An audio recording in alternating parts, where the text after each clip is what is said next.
for Saturday, the 9th of December, and we're starting here with a chart of the Dow. This is the 15-minute chart. Before I do that, I just want to ask you a question. Bitcoin and the cryptos are the best place to be at the moment, biggest game in town. I've been leaving those to the end of the video.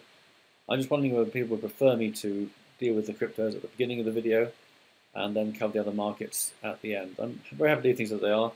I'm just wondering what people would prefer, so please let me know whether you'd rather have the cryptos at the end or the beginning. But for now, I'll stick to them at the end, unless I get an overwhelming response that you'd rather have it at the beginning. Anyway, as far as the Dow is concerned, we saw a peak here. 1, 2, 3, 4. Very truncated fifth wave, did make new lows. The fifth waves can be very truncated, but it does mean it could be an ABC count, but let's assume, for the sake of argument, that we're actually seeing an impulsive five-wave decline off the top. If so, we're now looking for a corrective rally, A, B, C. We now have that corrective rally. Right, the 50% retracement level is around this level here, so we're just about knocking on that door at the moment. So we could have seen a complete 1-2 pattern with now a third wave decline coming in. I guess what concerns me is the fact that we've got expiry next week. Often the last week of expiry is fairly quiet, and we then have Christmas immediately after that. So I rather feel that perhaps any decline now might be delayed until next year. But I'll see what the market does, and we'll send out alerts to subscribers as usual if we get a big call opportunity. It may well be that, well, we'll have to wait and see, but as I say, there are those risk factors, additional risk factors to trading at the moment with the seasonal time of year. Right, on to the DAX, which has a sort of reversal of that situation in the sense we've got a very good five wave down, but then we've got a very confused A, B, C wave here. So it could be an irregular ABC. It's going on a bit longer than I'd expected based on the time frame of the decline, which was only a couple of days or so. Whereas this has gone on considerably longer. It's already at least 3 times the length. Nevertheless, this could be a final C wave rally. So possibly a move up to around here and then a peak. So something else to look out for on Monday morning. I think some upside is likely. So that's one possible trade, short-term trade, not big call territory. But the subsequent decline could very much be a big call if that, of course, comes in. So we'll see how that develops and come back to that in Tuesday's videos for subscribers. By looking at gold, we have the peak here, 1360, 100 points, $100 down, B wave rally, although this thing has extended. It could be something like a triangle, hard to really count this. So if we assume the peak was the peak of that wave, B as it were, was at 1300, we're looking for 1200, so another $50 down or so.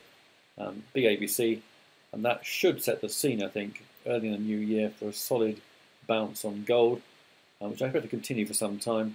I mean, certainly the cryptos are stealing some of gold's thunder as a store of value, and of course the gains have been absolutely fabulous. Institutional money is coming in to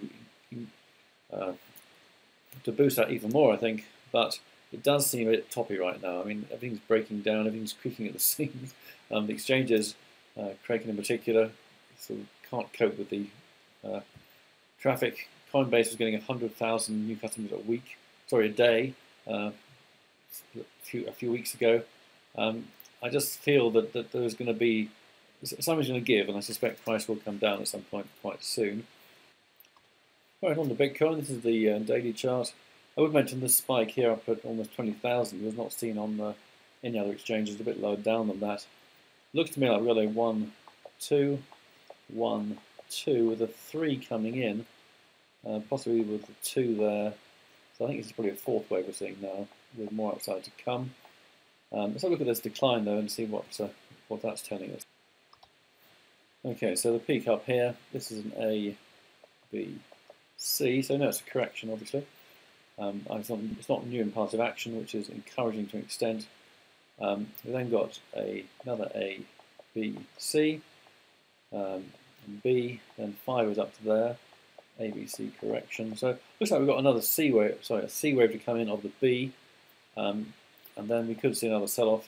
Not guaranteed, we might well pick up some impulsive action here. And this, if we go down another leg, we might see some clearer picture there.